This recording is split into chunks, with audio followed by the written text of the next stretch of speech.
नमस्कार, मैं रवीश कुमार। मुझे पता है आप भी हैरान होंगे, सोच रहे होंगे इन्हें क्या हो गया है। हाँ, यही साहब, इन्हीं की बात कर रहा हूं। इन्हीं के लिए भारत के लोगों ने जंतर मंतर पर हवन किया, मंत्र पढ़े कि इनके शत्रुओं का नाश हो, इनके मार्ग से विघ्न बाधाएं समाप्त हो जाएं।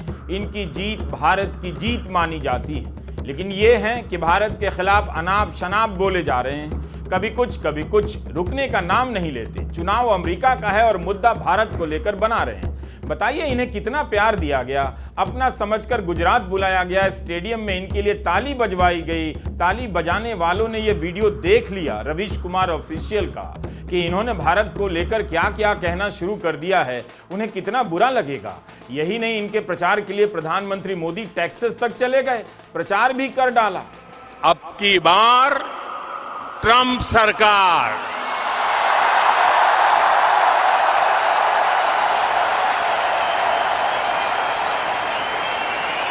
Wrong loud and clear. तब की बार तो नहीं जीते, लेकिन अब की बार जीत जाएंगे तो ट्रंप कह रहे हैं भारत पर डबल टैक्स लगा देंगे। यह भी कह रहे हैं कि भारत टैरिफ किंग है, यानी खुद जब दूसरे देशों को सामान निर्यात करता है तो उनसे छूट लेता है, और जब अमेरिका से आयात करता है तो उस पर आयात शुल्क लाद देता है। इसी को टैरिफ कहते हैं। ट्रंप से पूछा जा रहा है कि इस बार जीतने पर उनकी आर्थिक नीति क्या होगी, तो उन्होंने कह दिया अमेरिका को फिर से अमीर बनाएंगे। चीन और ब्राजील जैसे देश अमेरिकी सामानों पर आयात शुल्क लगा देते हैं, जिससे निर्यात घट जाता है। लेकिन इन दोनों से भी ज्यादा आयात शुल्क अगर कोई लगाता है तो भारत है, ऐसा ट्रंप कहने लगे हैं। China will charge us a 200% tariff. Brazil is a big charger. The biggest charger of all is India. India is a very big charger.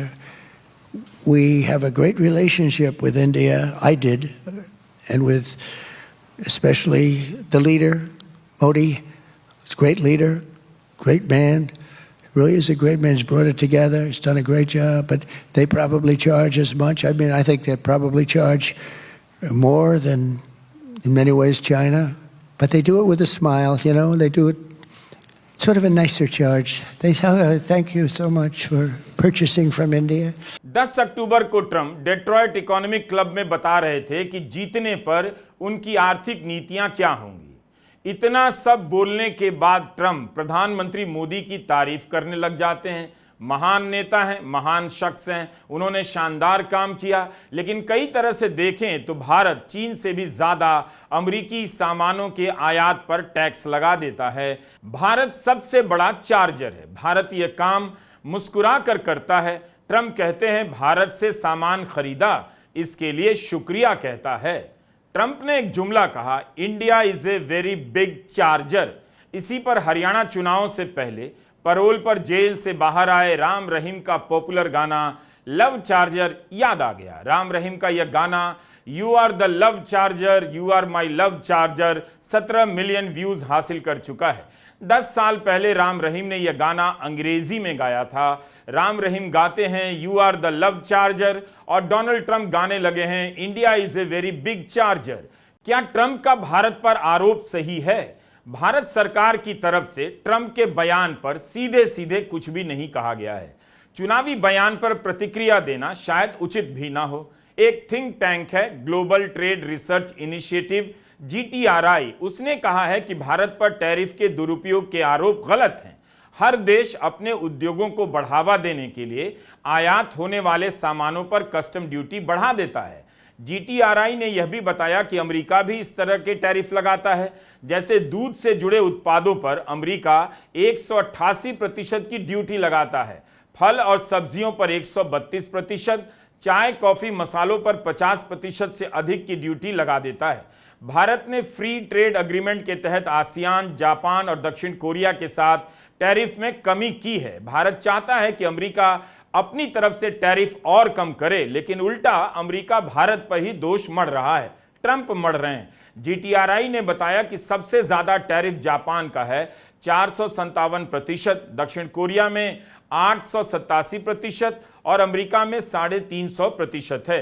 जबकि भारत में यह 150% है। इसलिए भारत को टैरिफ किंग कहना सही नहीं होगा। यह सही है कि भारत का 17% टैरिफ अमेरिका के 3.3% से अधिक है, मगर दक्षिण कोरिया के 13.5% और चीन के 7.5% की तुलना में बहुत ज्यादा भी नहीं है। तो इस बार ट्रंप इतने गुस्से में क्यों हैं?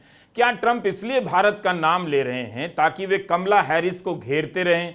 ट्रंप ने कमला हैरिस के भारतीय पृष्ठभूमि पर भी निशाना साधा है। अवैध घुसपैठियों को लगातार मुद्दा बना रहे हैं, जिनमें भारत के भी नागरिक अधिक हैं। क्या इन तीनों में कोई संबंध बनता है जिसके कारण ट्रंप भारत का नाम बार बार लेकर टारगेट किए जा रहे हैं? ध्यान रखने की बात है कि अवैध घुसपैठियों की बात करते समय ट्रंप भारत का नाम नहीं लेते। ट्रंप के पहले कार्यकाल में अमेरिका ने भारत का विशेष व्यापार दर्जा खत्म कर दिया।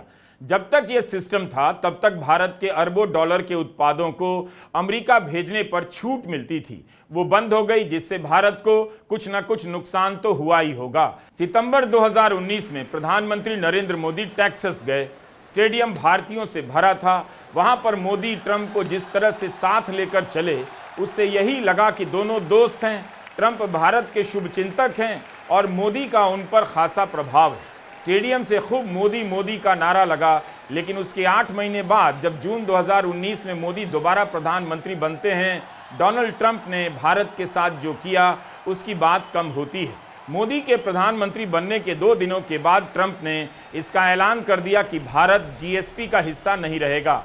ट्रंप ने भारत को generalised system of preferences GSP में शामिल देशों की सूची से निकाल दिया। जीएसपी के तहत अमेरिका विकासशील देशों को अपने बाजार में अपना माल बेचने पर रियायतें देता था। संयोग था या समझकर फैसला किया गया कि पहले भारत में चुनाव हो जाए, फिर भारत को जीपीएस से अलग कर देते हैं।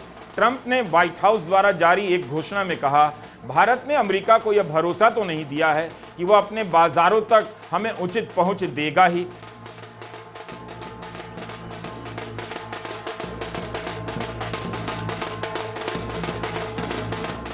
ट्रंप तब से ये काम किए जा रहे हैं, लेकिन इस बार अभियान के रूप में भारत के खिलाफ बोलने लगे हैं। हम जिस तरह से नेताओं के रिश्तों को पारिवारिक या दोस्ताना चश्मे से देखते हैं या हमें दिखाया जाता है, दरअसल वैसा नहीं होता। ट्रंप और मोदी के रिश्तों पर कितना कुछ कहा गया, लेकिन ट्रंप ने यह काम किया और इस बार तो खुलकर बोल रहे हैं। राष्ट्रपति बनते ही भारत पर टैक्स का बोझ लाद देंगे। 2019 में प्रधानमंत्री मोदी के जीतते ही ट्रंप ने भारत को मिला विशेष व्यापार दर्जा समाप्त कर बड़ा झटका तो दिया ही था। विशेषज्ञों के अनुसार ट्रंप के इस निर्णय से 6.3 बिलियन डॉलर के भारतीय निर्यात प्रभावित हुए। इसका तत्काल प्रभाव यह था कि लगभग 5.6 बिलियन डॉलर के निर्यात पर टैक्स लगाया गया। पहले इन पर कोई आयात कर नहीं लगता था। 6.3 बिलियन डॉलर मतलब करीब 53,000 करोड़ से ज्यादा। इतने का चूना ट्रंप ने लगाया। अगले नवंबर में होने वाले चुनाव के प्रचार में ट्रंप भारत को टारगेट कर रहे हैं। 10 अक्टूबर से पहले 18 सितंबर को भी कह चुके हैं कि राष्ट्रपति चुने जाने पर भारत पर टैक्स लगाएंगे, जैसे भारत अमेरिका पर टैक्स लगाता है। यही सब कहने के बाद ट्रंप ने मोदी की तारीफ भी शुरू कर दी। कहा, मेरे मित्र हैं, ऊपर से लगेगा बहुत शांत आदमी है, लेकिन अंदर टोटल किलर हैं। अमेरिकी बोलचाल की भाषा में टोटल किलर का अर्थ तो यही होना चाहिए कि मोदी अपने हित में कठोर निर्णय लेने वाले नेता हैं। बाद में उदाहरण देते हुए ट्रंप मोदी की मिमिक्री करते हैं, नकल करते हैं और बताते हैं कि मैंने जब कहा कि आपके दुश्मन से निपटने में मैं मदद कर सकता हूं, तो ट्रंप के अनुसार मोदी ने उग्र होकर कहा कि मैं कर लूंगा, हम उन्हें इतने सालों से हराते आ रहे हैं। ट्रंप भारत के बारे में अलग से बोलते हैं और मोदी के बारे में अलग से। मोदी की व्यक्तिगत तारीफ करते हैं, लेकिन भारत पर टैक्स लगाने की बात करते हैं। जबकि देखने लायक बात यह है कि मोदी खुद को भारत से जोड़ते रहते हैं, भारत को अपना और खुद को भारत का विस्तार जैसा मानते हैं। और यहाँ ट्रंप दोनों को बिल्कुल अलग कर दे रहे हैं। मोदी मेरे मित्र हैं, मोदी बढ़िया नेता हैं, मजबूत हैं, लेकिन भारत टैरिफ अब्यूज करता है, दुरुपयोग करता है, टैरिफ किंग है। Harley Davidson came to the White House a long time ago during my second year, and I met with them. And they were based, I guess, in Wisconsin. And I said, how's business? Good, good. What are the bad countries? Well, India is very tough, and they gave me some others. Why? Tariffs. I said, why, what are they? And they had said like 150%, some massive amount. I said, so do you sell many motorcycles? And because you'd think people want to buy a Harley, right? Anyway, no, we sell very few in India, but they want us to go there. They said, if you go there and build your plant there, we're not going to charge you anything. I mean, you can do whatever you want. Trump अपने भाषणों में Harley Davidson bike को ले आते हैं। उनके समर्थन में बाइकर्स की रैली हुई जिसमें बड़ी तादाद में ट्रंप समर्थक हार्ले डेविडसन लेकर आ गए। इनके जैकेट पर इसी बाइक की तस्वीर है। फेसबुक पर बाइकर्स फॉर ट्रंप नाम से एक पेज है जिसके 4.25 लाख फॉलोअर हैं। इस बाइक की ट्रंप के वोटरों में खासी अहमियत है। यह टेक्सास काउबॉय की पहचान है। सर पर काला रुमाल बांधे, बाहों पर बड़े बड़े टैटू गुदवाए हुए, जीन्स जैकेट में हार्ले की धीमी धुक-धुक पर बाइक चलाना एक तरह से अमेरिकी मर्द की पहचान का केंद्र बनाया जाता है। जैसे कभी घोड़े पर सवार, काउबॉय हैट पहने हुए, सिगार सुलगाते हुए, शॉटगन पकड़े हुए अमेरिकी मर्द की पहचान बनाई जाती थी। उस सुडौल घोड़े की जगह हार्ले डेविडसन की मोटरसाइकिल ने ले ली है। हार्ले डेविडसन बड़ी और भारी भरकम मोटरसाइकिल होती है। भारत में बुलडोजर योगी आदित्यनाथ और अब बीजेपी के कई मुख्यमंत्रियों की राजनीति का प्रतीक बनता जा रहा है। सुप्रीम कोर्ट ने सजा सुनाने से पहले किसी के घर पर बुलडोजर चला देने को असंवैधानिक माना है। क्या ये बाइक ट्रंप के लिए बुलडोजर है जिसकी बात ट्रंप बार बार करते हैं? ट्रंप ने बुलडोजर की तरह ही इस बाइक का इस्तेमाल किया है। 2018 में न्यूयॉर्क टाइम्स में एक लेख छपा कि कैसे अमेरिका के बाइकर्स हार्ले डेविडसन को लेकर अलग अलग बट गए। 2017 में बाइकर्स फॉर ट्रंप बहुत उत्साह के साथ ट्रंप के शपथ ग्रहण समारोह में पहुंचे थे। 10 अक्टूबर को डेट्रॉइट में ट्रंप ने इसी हार्ले डेविडसन का जिक्र भारत को भला बुरा कहने के संदर्भ में कर दिया। बताया कि राष्ट्रपति रहते हुए उन्होंने इस कंपनी के अधिकारियों से बात की तो पता चला भारत बहुत टैक्स लगाता है। इसके बाद ट्रंप ने भावुक और आक्रामक होते हुए कह दिया, मैं इस टैक्स को खत्म करने का प्रण लेता हूं। प्रण ही ले लिया ट्रंप साहब ने। तो हार्ले डेविडसन बाइक पर आयात शुल्क कम करवा कर रहेंगे। मगर असली कहानी क्या है? बात मार्च 2017 की है। ट्रंप ने कांग्रेस की सभा से कहा कि उन्होंने हार्ले डेविडसन की मैनेजमेंट से एक मुलाकात की। पता चला मोटरसाइकिल बाहर के बाजारों में बेचने में मुश्किलें आ रही हैं, जैसे कि एक देश में 100% इंपोर्ट ड्यूटी लगाई गई है। ट्रंप ने कहा कंपनी के मालिकों ने ऐसा नहीं कहा कि यह टैक्स खत्म किया जाए, लेकिन मैं यह मांग कर रहा हूं। क्या यह बात सही थी? भारत में बड़े इंजन की मोटरसाइकिल पर 100% टैरिफ लगती है, मगर केवल आयात की गई मोटरसाइकिल पर। फरवरी 2018 में इकोनॉमिक टाइम्स के राजीव सिंह ने अपनी रिपोर्ट में यह भी बताया कि उस साल टैरिफ 100% नहीं थी, 75% ही लगाई गई थी। CNN में क्रिस इसिडोर की रिपोर्ट में इसकी पोल खुलती है कि 2011 से ही भारत में हार्ले डेविडसन का प्रोडक्शन प्लांट है, इसलिए भारत में जितनी भी मोटरसाइकिल यह कंपनी बेचती है उस पर कोई आयात शुल्क नहीं लगता, क्योंकि यह मोटरसाइकिल भारत में ही बनती है। कुछ पार्ट जरूर अमेरिका में तैयार होते हैं जिन्हें भारत में सिर्फ असेंबल किया जाता है, क्योंकि 100% टैक्स पूरे असेंबल्ड मोटरसाइकिल पर ही है, पार्ट पर नहीं। इस तरह की नीतियों से भी हार्ले जैसी कंपनी टैक्स से बचती रहती है। CNN ने हार्ले से सफाई मांगी तो जवाब नहीं मिला। ट्रंप का यह बयान मार्च 2017 में आया।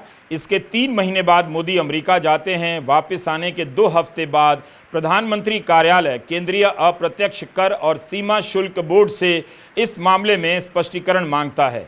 जून 2019 में जापान में G20 समिट से पहले ट्रंप ने बयान दिया था कि मेरे मित्र नरेंद्र मोदी ने हार्ले डेविडसन पर ड्यूटी आधी कर दी है, मगर अभी भी यह अस्वीकार्य रूप से ज्यादा है। ट्रंप का कहना है कि भारत पर रेसिप्रोकल टैक्स लगाएंगे।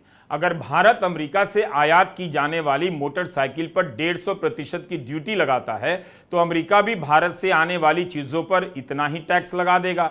समझने की बात है कि दोस्ती वोस्ती जैसी कोई चीज होती नहीं। अमेरिका अपनी कंपनियों के लिए जान लगा देता है, भारत भी नहीं छोड़ता होगा। अब जब ट्रंप भारत के टैक्स लगाने को लेकर इस तरह से बोले जा रहे हैं, भारत को भी कुछ बोलना चाहिए। ट्रंप फालतू बातें भी बहुत किया करते हैं। उन्होंने कह दिया मोदी से पहले भारत में हर साल प्रधानमंत्री बदल जाया करता था। मोदी से ठीक पहले मनमोहन सिंह 10 साल प्रधानमंत्री रहे और उनसे पहले अटल बिहारी वाजपेयी ने 5 साल का कार्यकाल पूरा किया था। ट्रंप को आईटी सेल की जरूरत नहीं है, आईटी सेल से पहले ही कंटेंट तैयार कर देते हैं। इसी तरह की बातें बोल बोलकर डेमोक्रेट पार्टी से राष्ट्रपति पद के लिए उम्मीदवार कमला हैरिस पर भी इसी तरह की टिप्पणी कर देते हैं कि कमला हैरिस पहले भारतीय विरासत से पहचान जोड़ती थी, बाद में ब्लैक से जोड़ने लगी। राजनीतिक लाभ के लिए उन्होंने अपनी पहचान ही बदल ली। ट्रंप कमला हैरिस को लेकर कुछ भी बोलते रहते हैं। ब्लैक पत्रकारों के सम्मेलन में कह दिया, मुझे नहीं पता था कि कमला ब्लैक हैं, वो भारतीय हैं या ब्लैक हैं, ये सवाल पूछते हैं पत्रकारों से। ट्रंप के इन बयानों की खूब निंदा हुई कि कमला हैरिस की पृष्ठभूमि के बहाने उनका चरित्र हनन किया जा रहा है। कमला हैरिस ने आजीवन अपनी भारतीय और ब्लैक पहचान को स्वीकार किया। अमेरिका के चुनावी मुद्दे कितने अलग होते हैं? बहुत ज्यादा भी नहीं। राष्ट्रपति को पहले बताना होता है कि चुनाव जीतने पर आयात और निर्यात शुल्क को लेकर क्या फैसला करेंगे किसी देश के बारे में। हम लोग शायद उस स्तर पर अभी नहीं पहुंचे हैं। यहां सब फैसला कैसे होता है पब्लिक को पता नहीं चलता। फैसला होने के बाद पता चलता है जब गोदी मीडिया गुणगान करने लग जाता है। क्या हैरिस भारत पर टैरिफ लगाएंगी? इस पर साफ साफ हमें कुछ नहीं मिला। सितंबर में साउथ चाइना मॉर्निंग पोस्ट में विश्लेषण छपा है कि टैरिफ के मामले में एशिया के देशों के लिए हैरिस ट्रंप से कुछ बेहतर ही साबित हो सकती हैं, मगर उनकी नीतियां बहुत साफ भी नहीं। तब भी ऐसा माना जाता है कि हैरिस ट्रंप से कम टैरिफ रखेंगी। इन मामलों के जानकारों के बयान छपे हैं कि हैरिस भारत, वियतनाम और दक्षिण कोरिया से व्यापारिक रिश्ते बेहतर करने की कोशिश कर सकती हैं। 4 अक्टूबर के द हिंदू में छपा है कि भारत के वाणिज्य मंत्री पीयूष गोयल ने कहा है कि ट्रंप के आयात शुल्क लगा देने से भारत पर कोई असर नहीं पड़ेगा। ट्रंप ने कहा है कि अमेरिका में जो भी आयात हो रहा है उस पर 20% आयात शुल्क लगा देंगे। लेकिन पीयूष गोयल ने कहा है कि यह प्रचार के दौरान इस्तेमाल किया गया एक जुमला है। सुनकर ऐसा ही लगा जैसा अमित शाह ने नरेंद्र मोदी की 15 लाख वाली बात को कह दिया था, वो चुनावी जुमला था। डोनाल्ड ट्रंप ने भारत से आने वाले अवैध घुसपैठियों पर भी हमला किया है। ट्रंप को नहीं करना चाहिए ये सब। भले वो भारत का नाम नहीं ले रहे, मगर जितना ज्यादा मुद्दा बना रहे हैं, भारत का भी उस मुद्दे में प्रवेश होता जा रहा है। हम भारतीय किसी के भी विदेश जाने को लेकर और खासकर वहां बस जाने को लेकर बहुत सम्मान की नजर से देखते हैं। कैसे भी चले जाओ, दूसरे देश में चले जाओ, बस जाओ, ये कामयाबी का एक कारण माना जाता है। अवैध घुसपैठिया तो तब बुरा माना जाता है जब भारत में इसका भूत खड़ा किया जाता है। बंगाल, असम के अलावा इन दिनों झारखंड में इसका भूत फिर से खड़ा किया जाने लगा है। अभी कुछ हफ्ते पहले ट्रंप ने एक इंटरव्यू में कहा कि खुले बॉर्डर से अमेरिका में प्रवेश करने वालों की बड़ी संख्या अपराधियों और हत्यारों की है। यह भी कहा कि हत्या करना ऐसे लोगों के जीन में है। इनके चलते अमेरिका में बहुत सारे बैड जीन का प्रवेश हो गया है। नस्ली टिप्पणी लगती है। पहले भी ट्रंप ने प्रवासियों के लिए जानवर जैसे शब्द का प्रयोग किया है, ठीक वैसे ही जैसे अमित शाह ने 2018 में चुनावी प्रचार के दौरान कह दिया था, वे बंगाल की धरती पर दीमक हैं। अमेरिका के प्यू रिसर्च सेंटर ने पिछले साल नवंबर में बताया था कि अमेरिका में आने वाले अवैध घुसपैठियों में भारतीयों की संख्या तीसरे नंबर पर पहुंच गई है। उस समय अमेरिका में 7.25 लाख भारतीय अवैध रूप से रहने लगे थे। मेक्सिको और अल सल्वाडोर देशों के बाद भारतीयों का ही नंबर आने लगा है। बिना किसी वैध दस्तावेज के अमेरिकी सीमा में घुसने वाले भारतीयों की संख्या काफी बढ़ गई है। राहुल गांधी ने इस बार हरियाणा चुनाव में इसका मुद्दा उठाया था, लेकिन जनता ने कांग्रेस को समर्थन नहीं दिया। हरियाणा में अगर युवा रोजगार चाहे नहीं पा सकता है उसके लिए एक ही रास्ता है, अमेरिका। उधर नरेंद्र मोदी जी के दोस्त ट्रंप साहब वो भी रास्ता बंद करने की कोशिश कर रहे हैं। मोदी जी गले लगते हैं उनसे, और उनका भाषण सुनोगे तो कहते हैं मैं किसी को अमेरिका में अंदर नहीं आने दूंगा। मतलब हरियाणा के लोग यहां से जान बचाकर जा रहे हैं और वहां नरेंद्र मोदी का दोस्त कह रहा है, जिससे वो गले लगते हैं, कह रहा है मैं इनको अंदर आने नहीं दूंगा। ठीक है। ट्रंप अवैध घुसपैठियों का मुद्दा लगातार उठाते हैं। भारत से आने वाले अवैध घुसपैठियों का नाम लेकर तो जिक्र नहीं करते, लेकिन तमाम अमेरिकी अखबारों में यही आंकड़ा छप रहा है, अवैध रूप से घुसपैठ करने वालों में भारतीयों की संख्या बढ़ती जा रही है। इससे पहले कि अमेरिका में अवैध घुसपैठिया बन रहे भारतीयों को राजनीतिक रंग से देखा जाए, मुद्दा बन जाए, भारत को भी देखना चाहिए कि अवैध रूप से किसी देश में भारतीय क्यों जा रहे हैं, भारत में इसके पीछे किस तरह के नेटवर्क काम कर रहे हैं। इससे भारत की बदनामी हो रही है, उन्हें पकड़कर वापस भारत लाना चाहिए। आपको याद होगा जनवरी 2024 में निकारागुआ का एक हवाई जहाज था जिसे पेरिस हवाई अड्डे पर रोक लिया गया। 303 यात्रियों में से 66 यात्री गुजरात के थे। जब यह विमान उत्तरी फ्रांस के एक एयरपोर्ट पर रुका तब खबरें आने लगी कि मानव तस्करी का शक है। ये लोग निकारागुआ ले जाए जा रहे थे और वहां से अमेरिका में घुसने की योजना बताई जा रही थी। 4 दिनों तक यह जहाज फ्रांस में रहा। एयरपोर्ट को पुलिस ने सील कर दिया था। आगे की खबर हम नहीं बता पा रहे हैं, जानकारी नहीं है। अमेरिका में टैरिफ, इमिग्रेशन मुद्दा रहता है। अलग अलग देश इस मुद्दे की चपेट में आते रहते हैं, लेकिन कमला हैरिस भारत को लेकर इस तरह से नहीं बोल रही हैं, केवल ट्रंप बोले जा रहे हैं। ट्रंप अगर जीत जाते हैं तो क्या वे भारत के साथ चीन की तरह टैरिफ युद्ध छेड़ने जा रहे हैं? ट्रंप साहब को विष्णु गुप्ता जी के बारे में सोचना चाहिए, जिन्होंने मई 2016 की चिल एंड चिलाती गर्मी में जंतर एंड मंतर पर डोनाल्ड ट्रंप के लिए हवन किया था। हिंदू सेना के प्रमुख विष्णु गुप्ता जी ने ट्रंप को मानवता का रक्षक बताया। हवन के दौरान डोनाल्ड ट्रंप जिंदाबाद के नारे लगे और पोस्टरों पर वी लव ट्रंप जैसे संदेश लिखे थे। अब वही ट्रंप भारत के उत्पादों पर आयात शुल्क लगाकर नुकसान पहुंचाएंगे, अच्छी बात नहीं। जब जुलाई में ट्रंप हमले में बच गए तब भी हिंदू सेना ने हवन किया। ट्रंप के शत्रुओं के नाश की प्रार्थना की गई और यहां ट्रंप हैं कि भारत को लेकर शत्रुतापूर्ण बयान दे रहे हैं। चुनाव का समय है, कैसे कैसे बयान दिए जाते हैं यहां भी और वहां भी। ट्रंप अगर जीत गए तो उन्हें भी दोस्त बताया जाएगा, कमला हैरिस जीत जाएंगी तो उन्हें भी भारत का दोस्त बताया जाएगा। दो देशों के रिश्ते कई स्तर पर बन बिगड़ रहे होते हैं। अमेरिका के चुनाव में क्या कहा जा रहा है थोड़ी तो दिलचस्पी रखनी चाहिए। जैसे वहां से कोई फोन कर पूछता है हरियाणा में क्या हो रहा है, महाराष्ट्र और झारखंड में क्या होगा। इस वीडियो को देखने के बाद आप भी पूछा कीजिए ट्रंप का वहां क्या हो रहा है, बाइडेन का क्या होगा। नमस्कार, मैं रवीश कुमार।